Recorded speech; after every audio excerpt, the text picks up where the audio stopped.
PM મોદીના આગમનને લઈને વડોદરામાં પૂરજોશમાં તૈયારીઓ ચાલી રહી છે। પ્રધાનમંત્રી મોદી 11 મેના રોજ સરદારધામ 3નું લોકાર્પણ કરશે। લોકાર્પણ કાર્યક્રમ બાદ પીએમ મોદી યોજશે ભવ્ય રોડ શો અને ગોલ્ડન ચોકડીથી જૂના એરપોર્ટ સુધીના રૂટ પર તડામાર તૈયારી। પીએમની સુરક્ષાને લઈને રિહર્સલ પણ કરવામાં આવ્યું છે।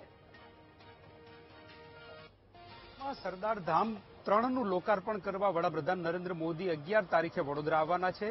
ત્યારે વડોદરા ખાતે આજે પોલીસ દ્વારા અને તંત્ર દ્વારા રિહર્સલ કરવામાં આવ્યું છે। જે રીતે વડાપ્રધાન સરદારધામથી લોકાર્પણ કરી અને પછી વડોદરા જૂના એરપોર્ટ પર આવવાના છે અને એને લઈને અત્યારે પોલીસ દ્વારા તમામ તૈયારીઓ કરવામાં આવી રહી છે। વડાપ્રધાન નરેન્દ્ર મોદી કાર્યક્રમ પૂરો કરી અને ત્યારબાદ જ્યારે એરપોર્ટ સુધી આવવાના છે તો રોડ શો યોજાવાનો છે। ગોલ્ડન ચોકડીથી ગદ્દા સર્કલ સુધીનો રોડ શો થવાનો છે। એને લઈને આ તૈયારીઓ કરવામાં આવી રહી છે અને સમગ્ર રૂટ ઉપર આ રિહર્સલ છે હાથ ધરવામાં આવ્યું છે। અત્યારે હાલ તો વડાપ્રધાનના આ કાર્યક્રમને લઈ અને તમામ તૈયારીઓ છે આખરી ઓપ આપવામાં આવી રહ્યો છે। એમની સુરક્ષા અને તમામ વ્યવસ્થા છે એને લઈને એક એક બાબતનું જે અત્યારે કાળજી લેવામાં આવી રહી છે, એક એક બાબતનું આયોજન કરવામાં આવી રહ્યું છે અને સમગ્ર રૂટ ઉપર આ રિહર્સલ કરવામાં આવ્યું છે।